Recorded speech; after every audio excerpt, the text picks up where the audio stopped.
नमस्कार. निरोगी आणि आनंदी मुले हेच आपलं भविष्य. तर आजच्या व्हिडिओमध्ये आपण आज बघणार आहोत की सुदृढ मुलांचा आहार नक्की कसा असायला हवा. मी डायटिशियन नेहा आणि आहार बाय नेहा या यूट्यूब चॅनलमध्ये आपलं स्वागत आहे. अनेक मुलांना पाहिलं की रोगप्रतिकारशक्ती कमी असलेलं जाणवतं.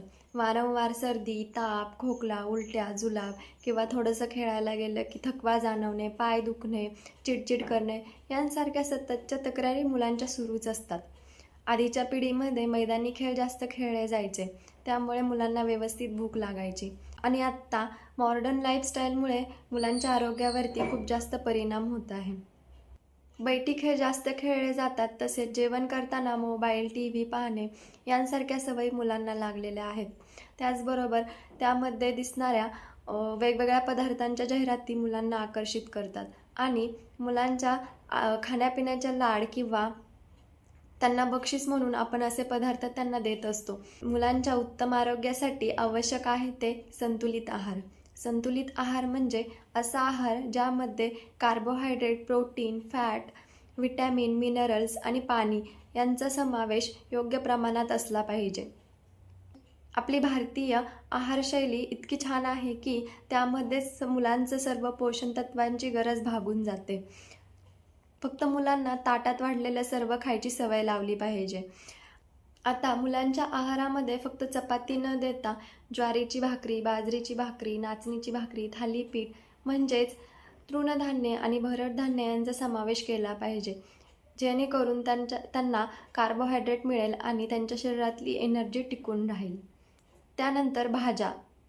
चिमूटभर भाज्या खाऊन कुठलेही पोषण तत्वे मिळणार नाहीत. त्यामुळे भाज्यांपासून बनवलेला पराठा, थालीपीठ, धिरडं यांसारखे पदार्थ तुम्ही मुलांना द्यायला हवेत. त्याचबरोबर फळांचा समावेश आहारामध्ये करायला हवा, जेणेकरून मुलांना फायबर मिळेल.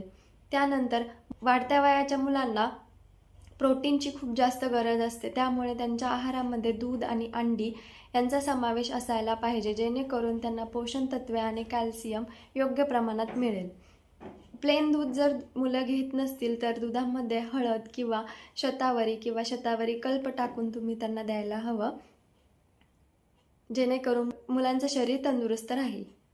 त्याचबरोबर सर्व प्रकारचे कडधान्य आणि डाळींचा समावेश आहारामध्ये करायला हवा. कडधान्यांच्या भाज्या, डाळीचा चिला किंवा डाळीची खीर असेल, डाळीचा शिरा यांसारखे पदार्थ तुम्ही मुलांना द्यायला हवेत. तुम्ही जर मुलांना बिस्किट, चिप्स, मॅगी यांसारखे पदार्थ देत असाल तर तुमच्या मुलांचे आरोग्य निरोगी कसे राहील? तर खाण्यापिण्याच्या योग्य सवयी पालकांनाच निर्माण करायच्या आहेत.